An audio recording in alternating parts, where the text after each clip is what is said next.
Hey guys, BENTHELOONEY here. Going to college was quite an interesting experience. Whether it's good interesting or bad interesting, I'll let you guys decide. Since I was going to school that was all the way up in Chicago, I had to live in the student housing with 3 roommates. It was hell. I could write a book about all the craziness that went on while I was at college. But to spare you folks some time, I'll talk about the worst cases. So for my first semester at school, I roomed with 3 guys, Tweedledee, Raisin, and Oreo. I changed their names in order to protect their identities. So, for the first few weeks, it was great. The guys were really cool, we all got along, and I felt I'd do just fine being so far away from home. This is why I can no longer get my hopes up. It wasn't too long that the 3 of them started having parties. I know what you're thinking, that's just college life. They'd have parties. Every single night. As you can tell by my accent, I grew up in the country, and unlike you city folk, we're not night owls. I myself like to fall asleep at 10 o'clock every night, but them partying would ruin that for me. They would party well into the night, even when they had to wake up early the next morning to go to class. How did I know this? Because they asked me to wake them up every morning. Haven't you people ever heard of a damn alarm clock? I lost a lot of sleep during this time period, and I'm the kind of person that you don't want to be around when I don't get any sleep. I know what you're thinking. Losing sleep? That's not so bad. Oh, don't worry. It got worse.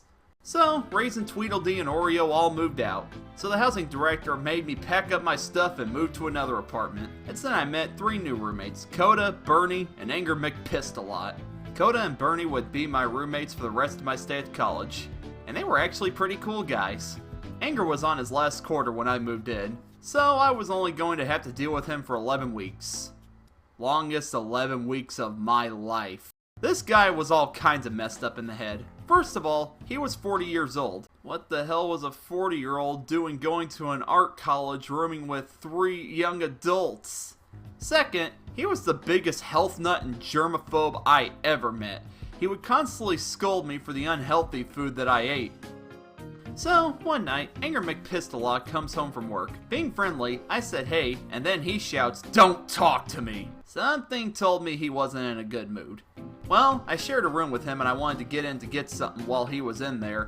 The door was locked, so I knocked on it and I heard from the other side, "Ben! I was up all night because of you!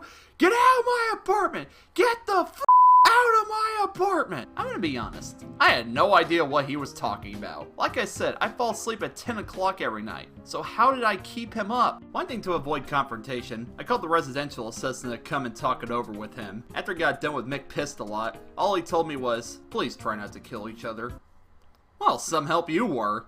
Eventually, Anger moved out, and I never found out what I did to piss him off so much. Alright, save the best, or in this case, worst, for last. After living with Anger made me super depressed to the point where I listened to country music just to cheer myself up, I thought it couldn't get any worse when it came to my roommates. Sometimes I hate being optimistic.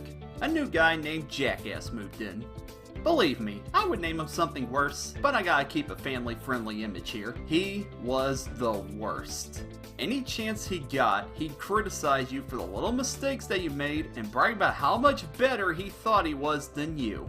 Not to mention, he was a stoner who would try to start stupid conversations. Dude, if you woke up one day and you were a baby, what would you do? For the 17th time, leave me alone! I'm trying to read! So one day, I was coming home from working at McDonald's. Don't worry, we'll get to a video on that soon. And I walk into my apartment to find Jackass in a shouting match with one of Bernie's friends. I always wondered, with all that Jackass would say to people, I couldn't believe he wasn't getting his butt kicked by anybody.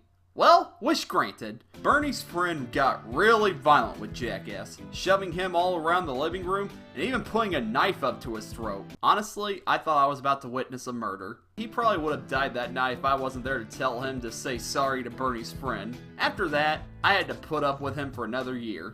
It wasn't fun. So, that's what it was like having roommates. All I can say is, you younglings going to college and living with roommates, try to get along with them as much as you can. If you don't like them, that's fine. You can't like everybody.